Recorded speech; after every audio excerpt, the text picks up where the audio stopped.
Muy buenas tardes a todos y a todas y bienvenidos de nuevo a vuestra casa del Oráculo de Delfos 700.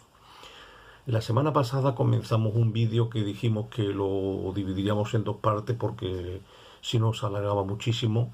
sobre si el nuevo modelo educativo, el de educar y evaluar por competencias, podría constituir un cambio de paradigma en el sistema educativo y en el sistema docente. Hoy vamos a terminar esa reflexión que comenzamos la semana pasada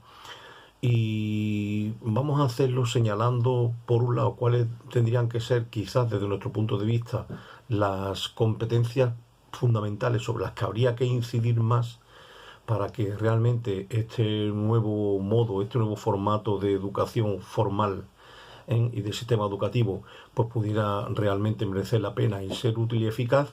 Y por otro lado, pues quizás señalando algunas de las cosas que tendría que complementar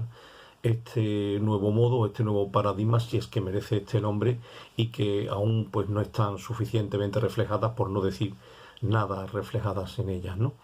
Bien, respecto a competencias que entendemos que sí son básicas y que hay que incidir muchísimo a la hora de trabajar dentro del aula y dentro del instituto con nuestros chicos y chicas. Entiendo que quizás algunas de ellas, o de las que, al menos desde mi modesto punto de vista como profesional de la docencia, entiendo son absolutamente básicas por el papel social que juega la educación dentro de la sociedad. Por tanto, diríamos, pues es un débito que tenemos los docentes y el sistema educativo de cara a la sociedad que nos demanda esta profesión, este trabajo, y que también, bueno, pues nos habilita para ello y nos dota supuestamente con los recursos para ello. Este tipo de competencias, así señaladas de importancia por este motivo que acabo de decir, son más bien interdisciplinares, es decir, están un poco por encima de las competencias específicas de cada una de las materias. Este es un tema que sí que es importante que los mismos profesionales lo trabajemos, porque es muy fácil que en el día a día pues los profesores, de modo inconsciente, automático, por hábito, en fin, por la costumbre, por el exceso de responsabilidad que puede tener un buen número de colegas de, en fin, que hacer que su materia, su asignatura esté bien hecha, pues podemos caer un poco quizás en el error de entender que la nuestra es la más importante o si no la única, ¿no? No imaginaros, por ejemplo, pues un profesor de filosofía. Es complicado entender desde un profesor de filosofía y psicología esto mismo que estoy diciendo. Esto hay que creérselo a pie juntillas, porque si no yo podría caer en la tentación fácil de decir que la filosofía y la psicología son lo más importante de todo el currículum y de todo el trabajo que tienen que hacer los alumnos y las alumnas dentro del aula. Por eso es importante, como digo, o básico o fundamental, el carácter interdisciplinar de nuestras asignaturas, porque hay algunas competencias que se tienen que dar en todas o en casi todas las materias que se deben trabajar, ¿no? Una de ellas, de las que yo decía que son más importantes y que harían que este sistema, si se hace bien, pues realmente pudiera ser una respuesta a las necesidades del alumno,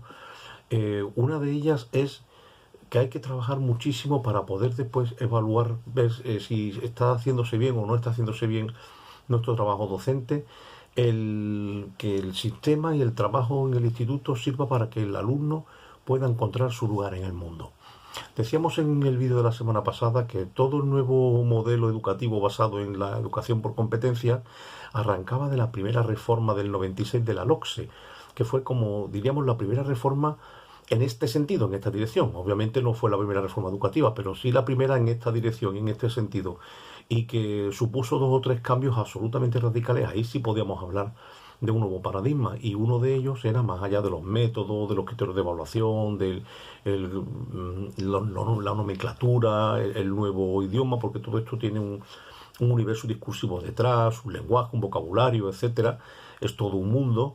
Pero había un cambio muy muy radical, que era el paso del modelo logocéntrico, centrado en el currículum y sus exigencias, al modelo paidocéntrico, centrado en el alumno y sus necesidades. Eso ya lo estuvimos hablando la semana pasada y ahora no vamos a incidir o a insistir más en ello. Pero en las competencias que yo entiendo que son efectivamente las cruciales, o aquellas que no deben faltar en ninguna asignatura, en ninguna materia, en ningún aula, estas que son interdisciplinares, son competencias que efectivamente ahondarían en esa, por así decir, mística de fondo del paidocentrismo, de buscar realmente el bien y la necesidad del alumno, de nuestro objetivo fundamental en el trabajo, que es el bien del alumno. ¿Qué ocurre? Que si no porque haya que hacer asignaturas nuevas o quitar algunas asignaturas de las que puedan ser menos útiles o menos o más prescindibles, si no quitarlas, como digo, o poner nuevas, al menos quizás incluir en las que existen, en las asignaturas que están ya dadas en nuestro currículum, pues hay que arbitrar formas y medidas de hacer que, como sea, o bien desde los métodos de trabajo, o bien desde contenidos que habría que incluir, o bien desde el enfoque que hay que darle a esos contenidos, como fuera, desde el punto de vista que fuese, había que incluir formas y cauces para que el alumno pueda ir realmente descubriendo su vocación. Es decir, cuáles son sus dones, cuáles son sus talentos, cuáles son sus aptitudes con P y qué es aquello que a él realmente le puede, a él o a ella, puede realizarle como persona y hacerle feliz en el mundo. Lo que yo digo, ayudarle a buscar su lugar en el mundo. Ya lo he dicho antes, pero lo vuelvo a decir porque aquí es pedagógico repetir e insistir por la importancia del tema, que me parece dramático que muchos chavales y chavalas lleguen al final del segundo de bachillerato y no sepan qué quieren estudiar, ni sepan lo que quieren hacer con su vida, ni sean capaces de verse prospectivamente 5 o 10 años más tarde y ver dónde les gustaría estar en el mundo y en la sociedad. De manera que ahí tiene que haber un trabajo conjunto desde las directivas, los departamentos de orientación y los equipos educativos para que todos enfoquemos nuestro trabajo docente en gran parte en esta línea. Entiendo que no sirve de nada que yo le enseñe filosofía teórica a mis alumnos, mi compañero le enseñe matemática o la otra le enseñe inglés, francés o cultura clásica, si los chavales no descubren en su estudio y en su trabajo intelectual y en su trabajo académico cuáles son sus dones, cuáles son las cosas que se despiertan dentro de ellos y de ellas, qué es lo que encuentra eco o resonancia en su cabeza y en su corazón y qué es lo que les puede activar un poco la búsqueda de, como yo digo, de sus capacidades, de sus gustos, de sus tendencias, de sus deseos y de sus proyectos de vida. El sistema educativo debería estar encaminado también a ayudar a los chicos y chicas a encontrar su proyecto de vida. Otra de las competencias que hay que trabajar mucho es el de la ciudadanía responsable. Entendemos que el sistema educativo tiene ahí una gran demanda social porque, como decía Platón en su libro La República, el origen y la causa de la marcha de la polis estaba en la educación. Es verdad que la educación fundamentalmente se trabaja en casa y es cuestión de la familia y de los padres, obviamente, eso no lo estamos discutiendo. Pero el sistema educativo tiene ahí una relevancia y tiene un papel de complemento de esa educación familiar y nuclear, porque nosotros en este sentido, como ese servicio que presta el Estado, no está solamente invirtiendo en presente, está también invirtiendo en futuro. Y entonces los déficits democráticos que encontramos en las sociedades modernas, yo creo que, aunque esto será tratado en otros temas, más bien que tienen que ver con la filosofía política, como los temas de la democracia y demás, pero lo que sí es cierto es que para que una polis sea democráticamente adulta o madura, pues los ciudadanos tienen que tener un mínimo de madurez y un mínimo de adultez como ciudadanos democráticos, como sujetos protagonistas de la polis. En este sentido, la formación en las cuestiones sociales, el interés en las cuestiones sociales, la responsabilidad y corresponsabilidad con la casa de todos, con la cosa pública, en latín res pública, es algo que se debería fomentar desde muy abajo. Es decir, está claro que desde el sistema político-económico se fomenta naturalmente lo contrario, la desidia, el desinterés, la apatía, el darle la espalda a la cuestión política, porque así ya los amos del mundo, por decirlo de alguna manera, pueden manejar los hilos a su antojo, cosa que sería infinitamente más complicada si tuvieran una sociedad crítica, librepensadora, activa y protagonista de la cuestión pública. Pero para eso, pues la libertad y la educación ciudadana tiene que trabajarse desde muy abajo. Esto también nos lleva a nosotros al trabajo de la educación en valores. Es fundamental que los valores básicos que están representados en la Carta Fundacional de los Derechos Humanos se insista muchísimo en la escuela y en el instituto, en la secundaria, o sea, primaria, secundaria y bachillerato, porque si no se acepta desde la base de la sociedad, desde las células sociales básicas, el respeto y el amor por los derechos humanos, el mundo pues, va a ir cada vez peor. Y eso solamente es posible si nosotros damos y ofrecemos e impartimos una educación en valores sólida, seria, fundada, fundamentada, predicada desde el ejemplo, al modo socrático, es decir, con profesionales que realmente no vayan a estar enseñando una cosa teóricamente y después dando un ejemplo de lo absolutamente contrario. Bien, pero todo esto que estamos diciendo no debe dar la espalda a algunas de las cosas que los modelos educativos anteriores sí tenían buenas, como por ejemplo lo que se ha llamado con esa expresión tan manida de la cultura del esfuerzo. La educación en competencia y la evaluación en competencia no debe en ningún caso escatimar uno de los valores básicos que debe aprender nuestros alumnos y nuestras alumnas, que es el valor de la responsabilidad, del trabajo, del esfuerzo, del tesón y la constancia, del saber que las cosas válidas en esta vida se logran con trabajo y se logran con perseverancia, con tenacidad,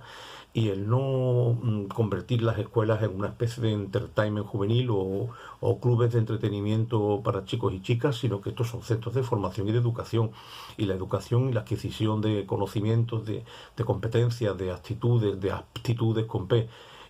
bueno, de recibir las capacidades para lograr la obtención de dichas competencias es una cosa que se tiene que trabajar con mucho trabajo personal y que se tiene que lograr, quiero decir, con mucho esfuerzo también. Otra de las cosas que creo yo que hay que recuperar en la escuela y en el sistema educativo es el amor por la lectura y por la cultura y el arte en general. Yo entiendo que la sensibilidad artística y la sensibilidad estética son también valores básicos porque una sociedad que ama la belleza, que ama la lectura, que ama el cultivo de digamos, de los talentos interiores, ¿no? Es una sociedad mejor, es una sociedad que está más preparada para funcionar bien y después pues, para poder adquirir y poder vivir valores superiores, por llamarlo de alguna manera. Y todo esto metodológicamente yo creo que tiene que incardinarse por eso, un hábito de trabajo en equipo y de trabajo desde el respeto, de la colaboración, desde la cooperación, de manera que mmm, intentemos limar un poco la aspereza de esa dura competencia que ya se está metiendo también, que viene desde arriba, viene desde el sistema, porque el sistema en el que vivimos es un sistema donde parece que el espíritu que anida dentro de todo es el de la competencia brutal y feroz. Y eso ya se inculca también abajo en la competencia por las notas, por las matrículas, por las notas de corte para la selectividad y tal. Y todo esto es algo real que nuestros alumnos también demandan porque demandan una preparación para hacerse después un lugar en el mercado de trabajo.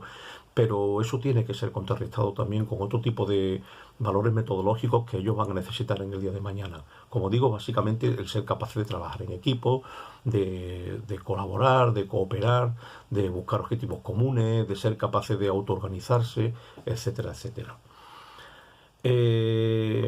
Y luego, por encima de todo, yo creo que hay que decir también que este trabajo en equipo, este trabajo en educación para la ciudadanía y en valores, tiene que estar enmarcado necesariamente en una cultura del diálogo, donde los muchachos, esto es una competencia que aparece mucho como competencia general básica en la ley, ¿no? La capacidad de defender las propias ideas y el propio pensamiento, pero siendo también capaz de respetar las ideas ajenas. Hay que educar en el diálogo, desde el diálogo, por y para el diálogo. Y tendremos que idear actividades, recursos, ejercicios, estrategias, modos de evaluación que tengan muy en cuenta la capacidad de sustituir la discusión por un debate dialógico, ¿no? Donde lo que nos interese cuando contrastamos nuestras opiniones y nuestros puntos de vista con los demás no sea el llevar razón y el ganar la pelea, el engordar nuestro ego, sino el desarrollar en nosotros la capacidad de comprender por qué los demás piensan como piensan, por qué los otros piensan diferente a mí, que yo me hago mejor, no solo como intelectual, sino también como ser humano, si desarrollo en mí la capacidad de entender otros puntos de vista distintos o incluso contrarios a los míos. Finalmente todo esto no sirve absolutamente de nada y se queda en un cúmulo de palabras bonitas si quien tiene que hacer lo importante, que es invertir en la educación pública, no lo hace. Ahí estamos asistiendo lamentablemente en muchas comunidades autónomas a un recorte drástico en los medios económicos y de políticos que en su momento, cuando se presentaban a las elecciones, decían que ellos no iban a recortar ni en educación ni en sanidad pública y lo están haciendo ferozmente en ambas cosas y bueno, estamos asistiendo lamentablemente a un deterioro muy grave del funcionamiento de estas dos grandes instituciones sociopolíticas en el mundo y en la sociedad, como son la sanidad y la educación. Nada de esto es posible si no se invierte en calidad de enseñanza, si no se invierte en educación y si no se mandan sustitutos a las escuelas cuando hay bajas por las razones que sean, si no se arreglan las cosas que no funcionan, si no se nos dota de medios y de recursos. Lamentablemente vivimos en un mundo donde lo que paga las cosas es el dinero y donde no hay dinero no funciona nada. Es muy importante también que las instituciones públicas, los gobiernos, los políticos y la administración cobren conciencia de su alta responsabilidad en esto. Bueno, aquí lo dejamos ya, que hemos agotado el tiempo. Muchísimas gracias por escucharnos como siempre y nos vemos en la próxima semana.